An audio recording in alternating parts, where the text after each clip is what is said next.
Hello everyone, welcome back to my channel lifestyle of Ravali 100 days mini vlog ఛాలెంజ్లో ఇదైతే day 30 అన్నమాట. అప్పుడే 30 days అయితే అయిపోయినాయి. ఇంకా సండే కాబట్టి ఇవాళ మా ఇంట్లో స్పెషల్ అయితే మటన్. మీ ఇంట్లో స్పెషల్స్ ఏంటో కామెంట్ చేయండి. ఇంకా ఈవినింగ్ అయితే నేను హెయిర్కి ఆయిల్ అప్లై చేసుకుని ఫేస్ వాష్ అయితే చేసుకున్నా. ఈ పింపుల్స్ అనేవి నాకే ఎందుకైతే ప్రతిసారి అర్థం కాదు.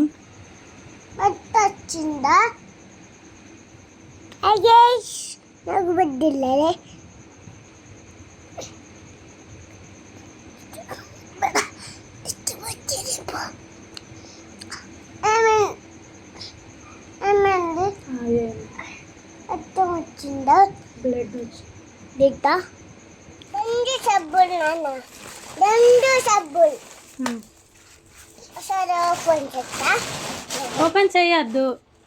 ఇంట్లోకి సామాన్ అయితే తీసుకొచ్చారు. ఇంకా వాటిని ముందేసుకొని అంచు ఎలా కూర్చున్నాడో చూడండి. ప్రతి ఒక్కటి స్లిప్ రాసిస్తే మా వాళ్ళు అయితే డీటెయిల్గా తీసుకొచ్చారు. నైట్ టైం అయితే డిన్నర్లోకి ఎగ్ కర్రీ ప్రిపేర్ చేసిన. మా అత్తమ్మ అయితే ఏదో కొత్త రెసిపీ ట్రై చేస్తుంది. ఒకవేళ రెసిపీ టేస్ట్ బాగుంటే మళ్ళీ ఒకరోజు చేసి వీడియో అయితే అప్లోడ్ చేస్తాను. Okay bye. మరి ఈ వీడియో నచ్చితే లైక్ చేసి ఛానల్ని సబ్స్క్రైబ్ చేసుకోండి. Bye bye.